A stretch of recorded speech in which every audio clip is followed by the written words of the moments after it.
Quais são os inimigos da amizade? Já encontramos a inveja, a ambivalência, o poder, mas não são os únicos. Na vida de todos os dias, são também verdadeiros inimigos da amizade as grandes estruturas sociais baseadas no interesse, a organização e o mercado. O que é uma organização?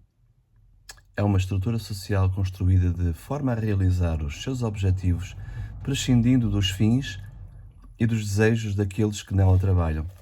As pessoas não vão trabalhar numa fábrica de sapatos por terem uma paixão especial por sapatos, mas porque recebem um salário.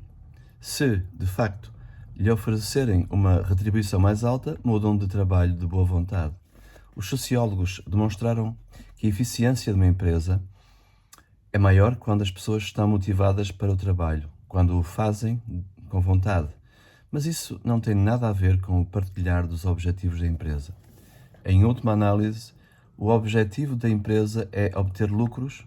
Os trabalhadores podem até ser completamente indiferentes a que os proprietários tenham lucros. Cada um deles vai trabalhar para realizar o seu objetivo, a sua aspiração pessoal. A organização consegue utilizar estas motivações pessoais divergentes para realizar um único objetivo. Em certos casos, nem mesmo é necessário que aqueles que trabalham numa empresa saibam qual é o seu produto. O caso limite é representado provavelmente pelo Projeto Manhattan. Em 1942, o governo americano pôs de pé a organização que deveria produzir a bomba atómica. No projeto trabalhavam milhares de pessoas, mas eram pouquíssimos aqueles que sabiam o que se estava, na realidade, a produzir. Houve um momento em que os cientistas não sabiam se a reação atómica ficaria confinada à matéria fusível ou teria influência na atmosfera. Poderia ser o fim do mundo.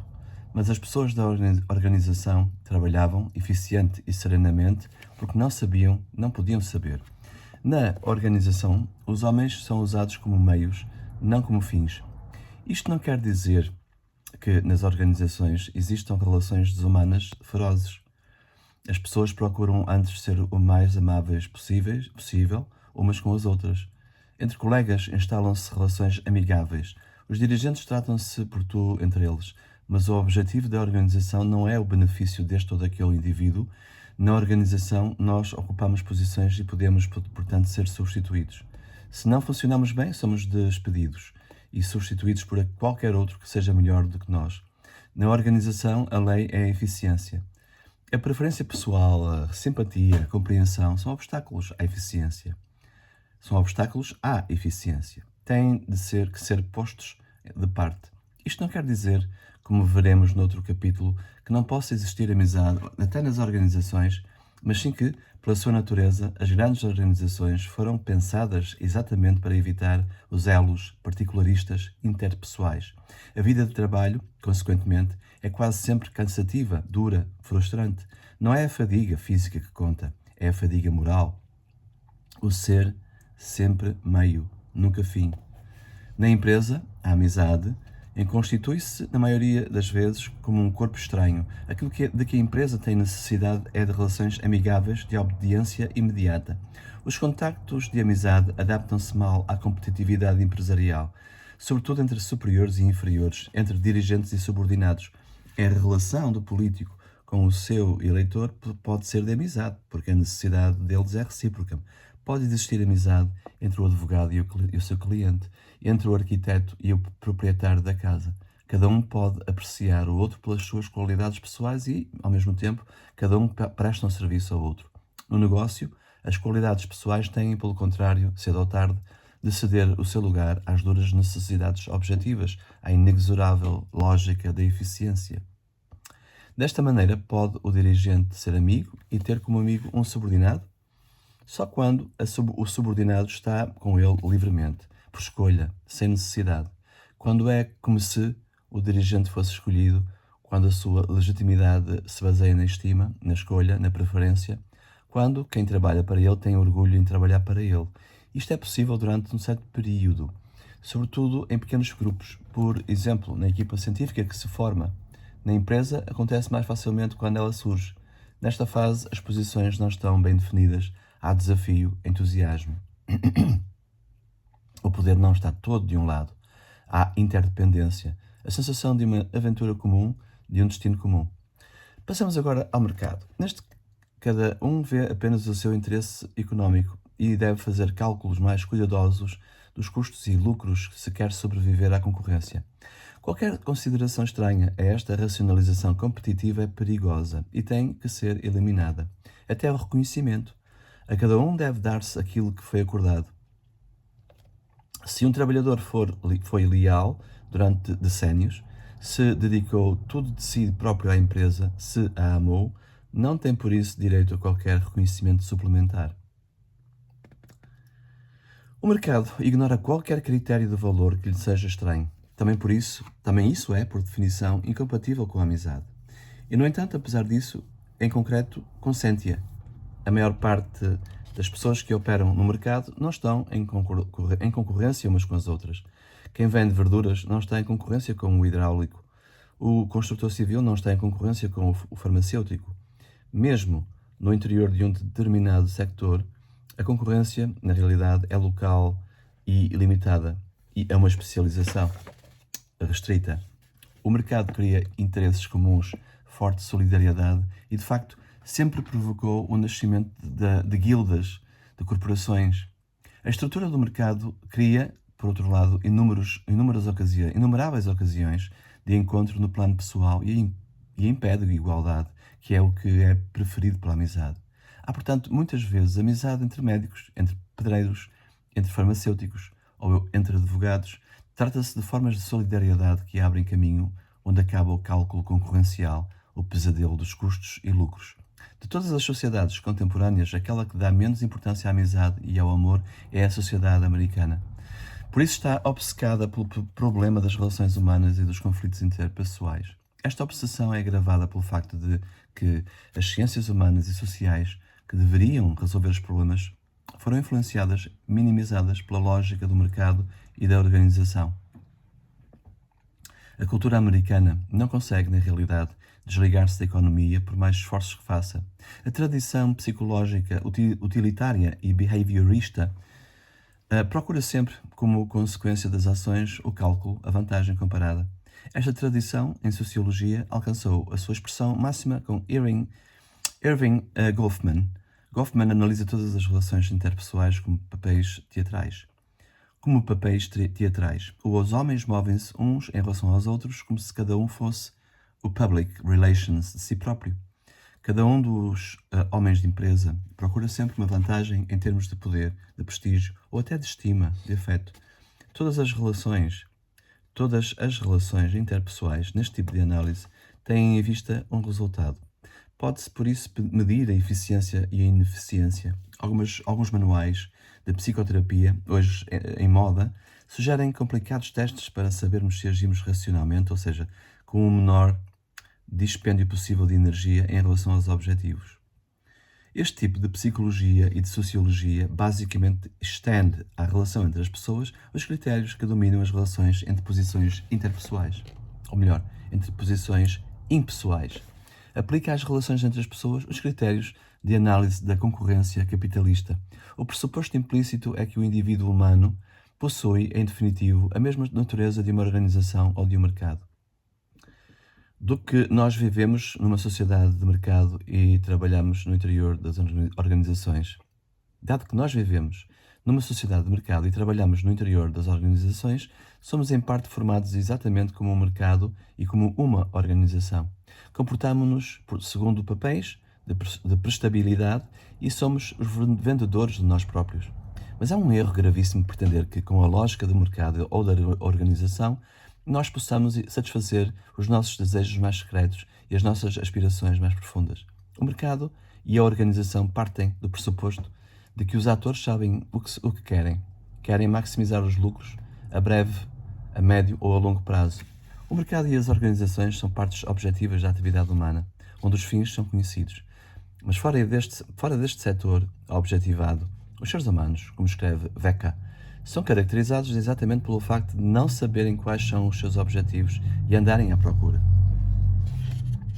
As relações descritas pela sociologia socioeconomística ou organizacional provêm de atores que sabem quem são ou podem sabê-lo e que sabem o que querem ou podem sabê-lo.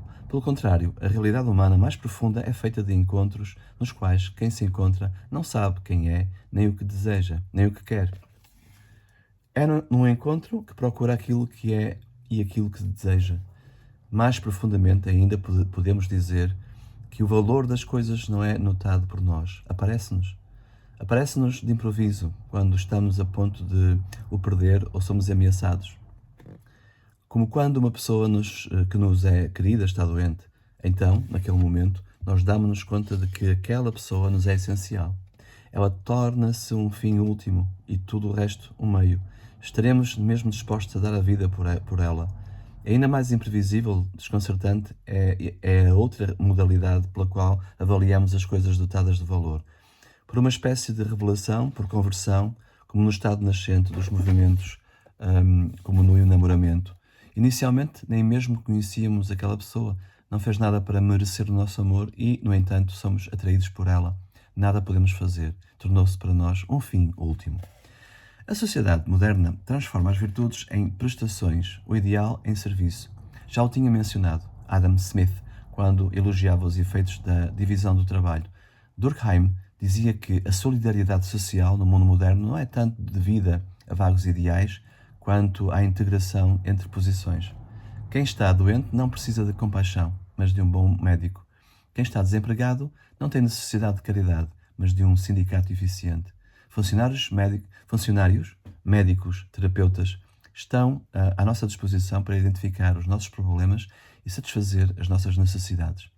Manliu Sgalambro observa, com espanto, que a civilização, na sua fase final, realizou todos os valores alguma vez sonhados, mas sob a forma de coisas. Cito: o homem do lado de cá do guichê e o que está do lado de lá entendem-se otimamente, sabem que nunca mais se voltam a encontrar. Fecho citação. Os valores e os sonhos da humanidade no estado da técnica realizam-se, portanto, considerando os homens não fins, mas meios. É verdade. Na organização, cada um se faz instrumento, meio para uma atividade que satisfaça a necessidade de qualquer outro. Esta satisfação não depende da sua intenção, da sua vontade, mas da sua aceitação em tornar-se uma engrenagem perfeita da máquina. Todas as organizações exigem aos homens que se transformem em funções. O passo ulterior já não pode ser feito com seres humanos. No momento exato em que, numa organização, a divisão do trabalho atinge o máximo, os homens se movem como engrenagens perfeitas, podem então ser substituídos pela máquina. O trabalho da cadeia de montagem foi nacionalizado, dividido, organizado a tal ponto que pode eliminar os próprios homens, substituindo-os por robôs. O desenvolvimento da civilização, já antes da era industrial, antecipava tudo o que hoje devemos manifestar-se. A organização sempre prefigurou a substituição dos homens por meios inanimados. No barco, os remadores que se movem em uníssono e com uma cadência organizada constituem o motor vivo. As virtudes fundamentais da organização, obediência, precisão, paciência, infatigabilidade, são realizadas com perfeição pela matéria inerte. Mas até virtudes mais elevadas como a imparcialidade, a gentileza, a solicitude, a imperturbabilidade encontram o seu desenvolvimento na eletrónica. Só um computador tem a precisão suficiente para dar segurança a uma central nuclear e, ao mesmo tempo, paciência suficiente para encontrar um lugar num avião ou num hotel para um cliente irascível. A fantasia imaginou robôs médicos, funcionários, administradores, sempre gentis, solícitos, desinteressados. As virtudes, os ideais, as qualidades mais sublimes realizam-se, portanto, destruindo as motivações pessoais, superando os caprichos, a preguiça, as imperfeições do ser humano. A última etapa é a transferência da tarefa para o computador, para o robô. É difícil imaginar um santo sem qualquer defeito. Impossível imaginar um santo sem qualquer tentação. Podemos, pelo contrário, imaginar facilmente um robô com todas as virtudes do São Francisco e, além disso, uma percepção de que o santo não tinha. Por outro lado, podemos igualmente imaginar um destruidor desapiedado que encarna mesmo até à perfeição toda a nossa vontade homicida. As armas modernas são a primeira materialização desta nova versão do demónio. É verdade, aplicamos todas as nossas virtudes nas organizações, nos serviços e nas manufaturas. Mas por que é que o nosso desejo de virtude não diminuiu? Todos os produtos são bem-vindos, mas por que é que a centelha vital e moral não se exaure neles? Quando um empregado sorridente ou um moderno computador nos dão aquilo que desejamos, ficamos contentes, mas não nos chega. Depois de termos eliminado o obstáculo representado pelo homem, temos necessidade de o reencontrar. Cada técnica tem sentido apenas como meio em relação a seres humanos livres e que, portanto, diferem. A moral não é um estado, mas uma relação com um obstáculo. A gentileza do robô não é, na realidade, nada, porque a gentileza, como virtude, pressupõe a irritação, o aborrecimento, o orgulho de superar. Ninguém existe sem um obstáculo que o limita, aquele que Vladimir Yankelevich chama o órgão obstacular. Passo a citar: qualquer tendência, escreve ele, se desenvolver em oposição à tendência inversa, à tendência antagónica, que é, ao mesmo tempo, o seu obstáculo e o seu recurso, o seu travão e o seu motor. Aqui um lapso, portanto, o que ele aqui quer dizer é: qualquer tendência, escreve ele, se desenvolve em oposição à tendência inversa, à tendência antagónica, que é, ao mesmo tempo, o seu obstáculo e o seu recurso, o seu travão e o seu motor. A contratendência do desinteresse é a tentação. A tentação é a contravontade íntima da boa vontade. A boa vontade projeta para fora de si mesma como a sua sombra. O amor, ciumento, tem necessidade da dificuldade exaltante que lhe faz o obstáculo, e fazendo-lhe obstáculo, o torna apaixonado. A separação, a distância, a ausência, os impedimentos sociais, o próprio ódio, tornam patético o sentimento e acentuam o seu ardor romântico. Fim de citação. A centelha incessante da vida produz a técnica, mas transcende-a continuamente. Nós estamos sempre para aquém e para além. A nossa inquietude, portanto, escarnece da última encarnação técnica da moral. Para compreender a amizade, temos que fazer um esforço e subtrair-nos à mentalidade do mercado e da organização. Temos que nos desembaraçar de uma psicologia e de uma sociologia que reproduzem dentro de nós aquele mercado e aquela organização. Não estou a negar o valor a estas coisas. Estou apenas a dizer que a experiência afetiva, para ser compreendida, procura olhar numa outra direção. Procura um tipo diferente de linguagem. A linguagem, escreve Hegel, deve ser discreta em relação ao objeto. Tem que o respeitar. Deve ajudar a própria coisa a falar. Não lhe pode impor as suas formas distorcedoras. A linguagem do amor não é a do custo e do lucro.